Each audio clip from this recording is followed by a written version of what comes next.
si Job. 10 ang kanyang anak, namatay sabay-sabay. Lahat ng wealth niya nawala, pati health niya na-jeopardize. Alam niyo po ba na yung book of Job is 42 chapters? Job 1 and 2 pinakita yung credentials ni Job. He was blameless and righteous, upright sa harap ng ating Panginoon, and yet nakaranas ng trouble. Kasi hindi naman pinangako ng Bible that you will not experience trouble. Ang pangako ng Lord, the trouble will not last. Pero curious ba kayo sa last 2 verses ng Job 42? Kung ano naging conclusion ng buhay ni Job? Tignan niyo to. Ang sabi ng Job chapter 42, after this, Job lived 140 years. He saw his children and their children to the 4th generation. Watch this. And so Job died, an old man, and full of years. Full of life.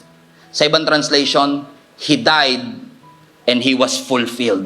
Upon researching about the life of Job, I've realized na lahat pala ng mga struggle na pinagdaanan niya, yung ketong, yung pagkamatay ng kanyang anak, yung pagkawala ng kanyang negosyo, kung pagsasama-samahin mo, it only took about 9 months all in all. Dumaan siya sa matinding pagsubok, but only for 9 months.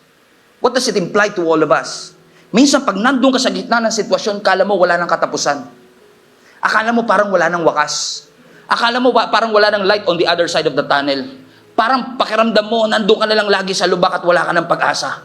Pero ipinapaalala sa atin ng ating Panginoon that God is beyond time and space. Na kung tayo nakikita lang natin yung present, ang nakikita ng Lord ay yung future, and God will never waste your pain. Kung inalaw ka niya na mag-endure ng troubles and difficulty and challenges in your life, hindi yan ginawa at inalaw ng Panginoon para pagtawanan ka, kundi para i-prepare ka for the next season of your life. And then you will realize, just like Job, after 42 chapters of difficulty, ang kanyang conclusion sa kanyang buhay, he was fulfilled.